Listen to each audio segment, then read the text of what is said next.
And guess what I discovered? I actually got stuck and trapped in a 9-to-5. And when you get trapped into a 9-to-5, you're like, how do I escape? How do I get the good life? You hear people talking about being a millionaire, right? You're not gonna be a millionaire sitting there in a 9-to-5 unless you're one of the lucky ones that bumps into Bill Gates. And I'll actually even talk about this coming up.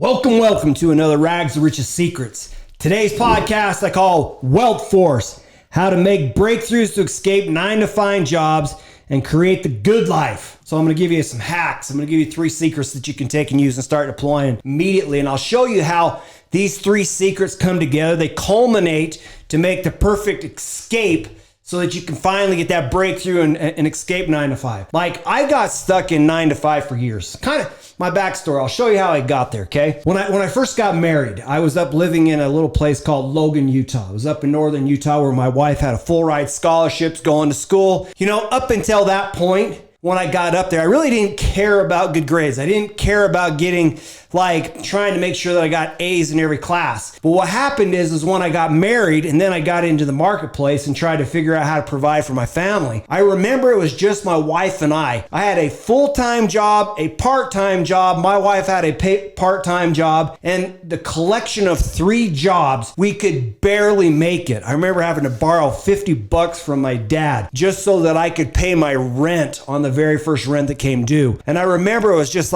constantly just barely scraping by. And I was like, God, you know what? I am not going to live this way. And so then what I did is when my wife got her 2-year associate's degree and it was my turn to go to college, I remember going to college and all of a sudden, historically, I never had good grades. All of a sudden became an A student. Boom, I was knocking down 4.0 after 4.0. When I graduated cum laude. I would have graduated grande cum laude, but I had high school credits that pulled across from when I didn't care about grades. And I remember going, yes, I did it. And I remember the first job I got out of college. It took me a while. It was a recession. And I finally got a job. And I was making $33,000 a year. And I was like, cool. Got a degree in accounting, make $33,000 a year. It was barely enough to pay for rent.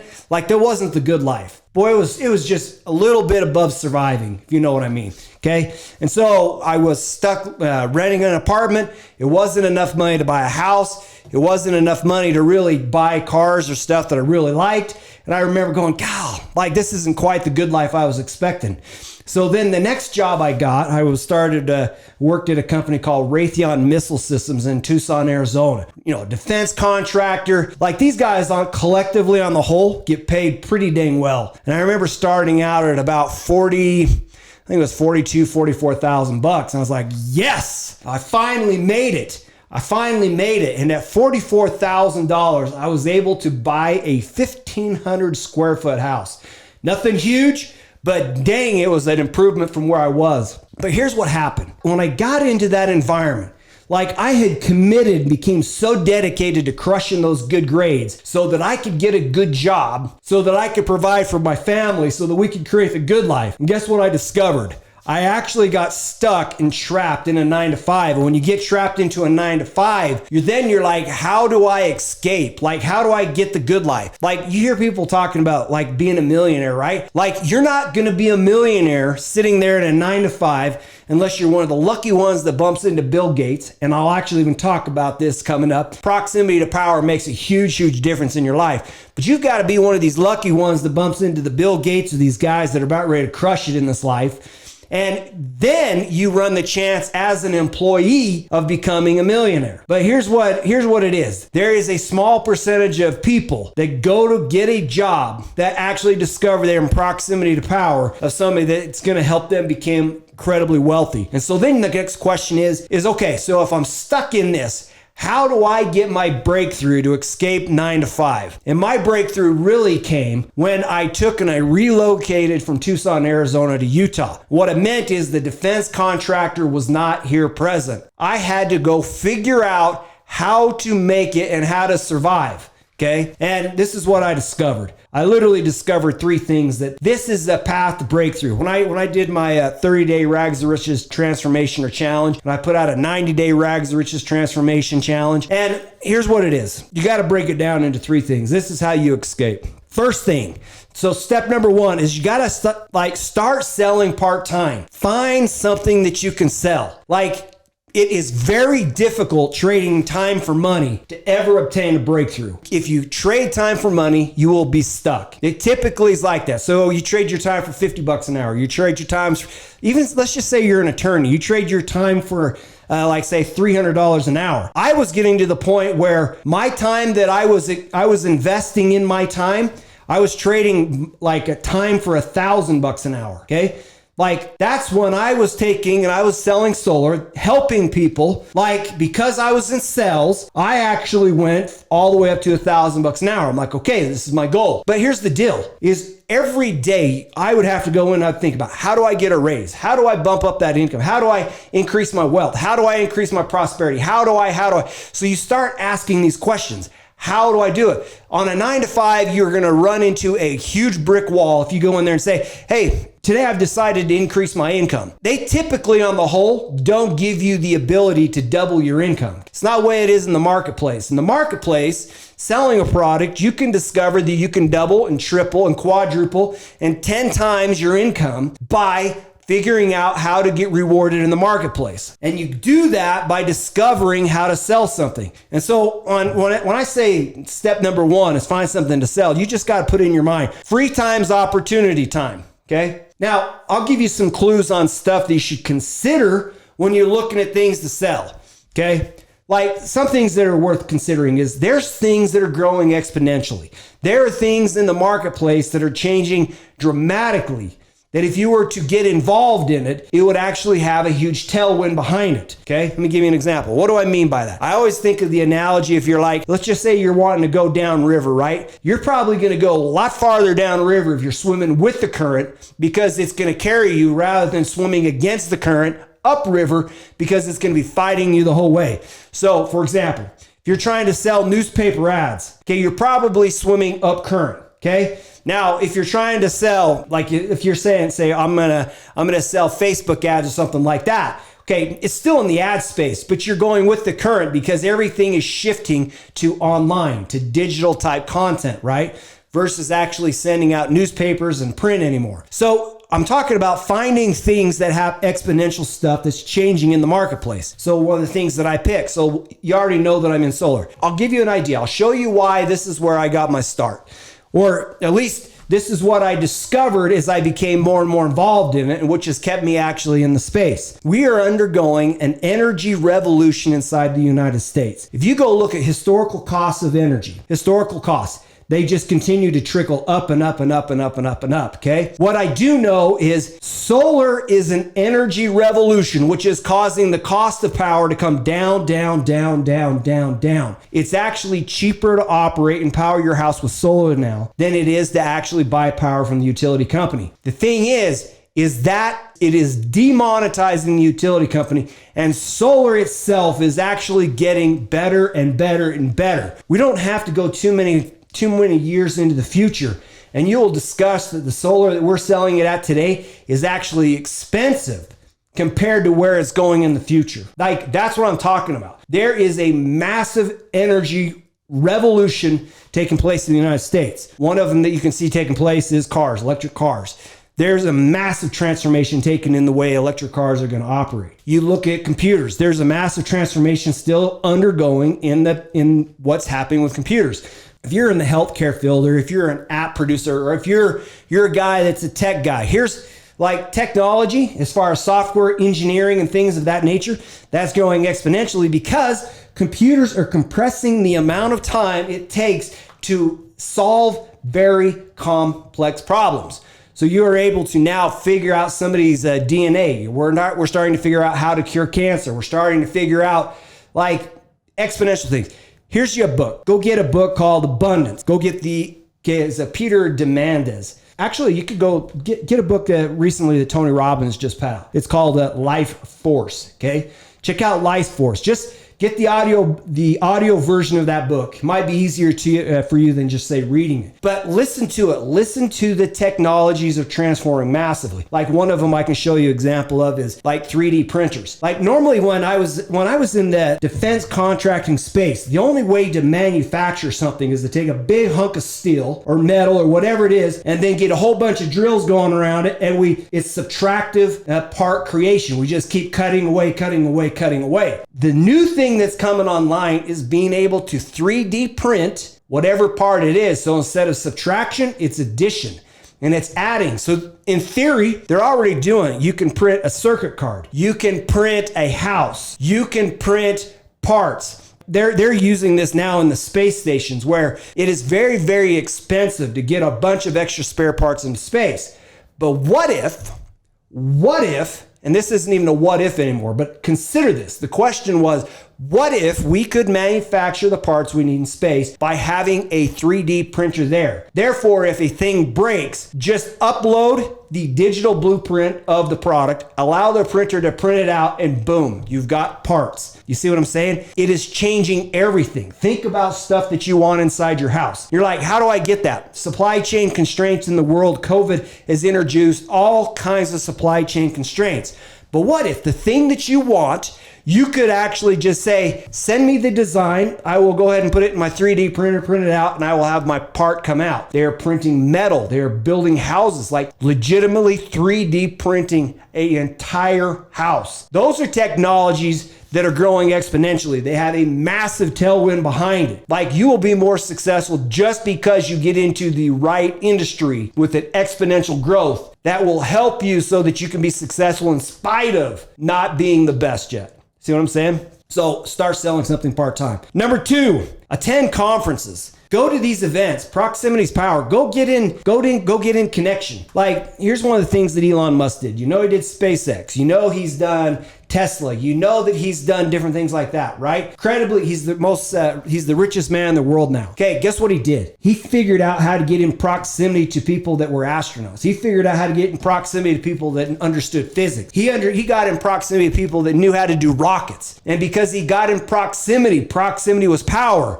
So he became the driving force because he is like passionate, but he got in proximity to people that had the knowledge and the information that he needed to be able to make his vision materialize. Steve Jobs did the same thing with Steve Wozniak. Steve Jobs was not the guy that was necessarily the inventor. I mean, in the knowing how to code, knowing how to do everything. That was Steve Wozniak. But the guy was passionate, he was creative, and he was in an industry that was growing exponential. And because of that, it changed everything. Actually, as I was talking about secret number 1, talking about growth opportunities, did you just see those examples I used? I actually used them almost on accident, not explaining that they were already in a market that was going to go, okay? Steve Jobs was in the tech space. He watched these computers evolve. But every one of these guys got in proximity to somebody that had the resources. So like, if you're like, hey, I don't know how to do this stuff. I need to learn how to sell. Go to conferences. Get in proximity to people that know how to sell. Okay, I go to events all the time. Guess what I do? I go there, I network, I connect, I bump into people, I shake people's hands. The more hands you shake, the more money you make. Proximity's power. Get in association with these guys. So then, after you've got proximity to power, here's what you do. This is number 3. This could have easily been number 1. It's you've got to visualize success. And it always goes back to it. I've mentioned this over and over and over and over again, and I'll probably keep mentioning it forever because this is the quickest way to obtain success, which is to visualize it and feel the outcome. Feel it. When you design a house, put yourself in the shoes of an engineer. You're designing a house, okay? You're gonna fabricate the blueprints. You're gonna know what the thing's gonna look like. You will fashion it in your mind first before you actually do it. You know, the powerful thing behind this is, let's just say that you wanted to go and you wanted to ski a specific ski resort, okay? You could actually take in your mind, visualize the outcome that you want to obtain and see it so clearly, like smell it, experience it. And you could go out there and ski like almost as good, maybe as good had you had actually gone out and practiced it. They've actually proven this. They've tested it over and over and over again. Probably one of the funniest ones is this guy. He was in jail, been in there for a long time, and he visualized going out on the golf course and being able to play a round of golf and absolutely slay it. And so he visualized it. He saw the same thing over and over. He practiced it in his mind so that when he finally got on that course, he hit like a 70 something, okay? He did phenomenal for a guy that had not even held a club in years and years and years. So you see the outcome. Every single person that you know that crushed it, that got a breakthrough, has discovered how to see the future. I have, if you go look at my Alpha Hammer, the Alpha Hammer Creed, it says, I know the future because I create the future, okay? You can't create the future if you don't visualize and see the outcome. Like I've gone in, I said, okay, I don't know if you guys know this, but there's a new electric Hummer coming out. So you ask me, Mike, what's the vehicle you're gonna buy? I'm gonna buy that electric Hummer. Like, I already know I'm gonna buy that. Why? Because I already said I'm gonna buy that. Like I could see myself already right here now, taking that vehicle, pulling it right into my garage. I know where it's gonna sit inside my stall, okay? I got my spot, okay? I can see the outcome. And because I can see the outcome, the future can be fashioned. But here's the secret too. Like one thing that you do not want to miss. So when you're saying that you're looking for a breakthrough, what we're doing is we're tuning our mind, okay? If you start selling, let me show you some things will happen. You start selling and you go to these conferences. You're going to start getting your skills better. And as you become better, you're going to bump into some people that are in these conferences that are proximity to power. And you're going to go, yeah, I take and I do sales and this is what I'm doing. And they're going to say, man, well, how would you like to come work with me? Right? Did you see how you were just ready for the opportunity to present to them, to even work with them? And you're like, yeah, you're an influencer. You're somebody that operates at a higher frequency. Yes, I would be interested in working with you. Let's figure this out. Then you start all of a sudden, see, you have discovered some alignments because these guys in these events, they're there because they actually probably sell something. Highly likely they sell something. If they're successful, like you can tell if they're not, like they might have like 10,000 people following them on YouTube or 1 million people on YouTube, but they have no money. Like not that one. Not that one. There's a big difference. I'm talking about people that know how to successfully monetize it. I want the right frequency. Frequency is frequency. I'm talking about the frequency that you desire the outcome of, okay? But you get there and you're like, this is what I'm doing. They could actually then say, wow, that's pretty cool. Eventually somebody's going to be interested in having association with you, okay? Or you're going to become prepared. You'll be at an event like that. And you're like, man, I'm already selling. Wow, what if I did that? Wow, what if I did, like, see what I'm saying? Things will come to you because when you take, and you're in step number 3, when you're visualizing success, the universe is going to hear your request and it's going to take opportunities and it's going to present them in front of you. But if your antenna is not tuned because you did not get any momentum by figuring out how to sell something, figuring out how to get proximity to something, then your ability to obtain the goal actually goes down. So we've got to tune the antenna. I'm giving you basically 3 strategies on how to get the momentum to tune your antenna so that your antenna allows you to gather opportunities. You've got to be prepared for them, okay? When they come, it's probably going to come in the form of a hunch. You're probably going to get it in the form of an impression. You're probably going to get something that whispers to you, Mike, do that thing. Mike, try that thing. And you're going to go, what? Wait a minute. And as you become tuned to it, these opportunities will present themselves to you that will take you one step farther. Like the secret on this isn't, you don't necessarily, it's like if I'm driving from Utah right here and I'm trying to drive to California, right? And say it's dark, it's outside. Okay, I got my headlights on and I've got a map and I've got a path, but I can't see the entire way there, right? But my headlights will at least allow me to see, say, 100 yards in front of me or 200 feet in front of me the entire distance, and I will get there. But I will never get there if I don't start. And I will never see the next turn in the road if I don't allow my car to move and the headlights to illuminate the next section of the path, okay? So that was it. Let's do a quick recap. Start, sell something, anything. Proximity to power, start going to some conferences, bump into these people. 3, visualize success, see it. Like it's not a wishful thinking. There's a big difference between wishful thinking and seeing the thing and experiencing the thing inside your mind, because that tells the universe that it is not a wish, but it is an actuality. And at this point, once you put that in place, you go into a state of gratitude. Thank you for giving me. Thank you for creating this opportunity for me. I am preparing myself right here, right now to receive this thing. Thank you. A place of gratitude. And boom, baby. Now you've got the life force working for you. Now you've got a breakthrough in the mix. Now you're figuring out how to convert from 9 to 5, and you're going to obtain the good life. That, my friends, is a Rags the Richest Secrets, breaking it down for you. And I will talk to you later.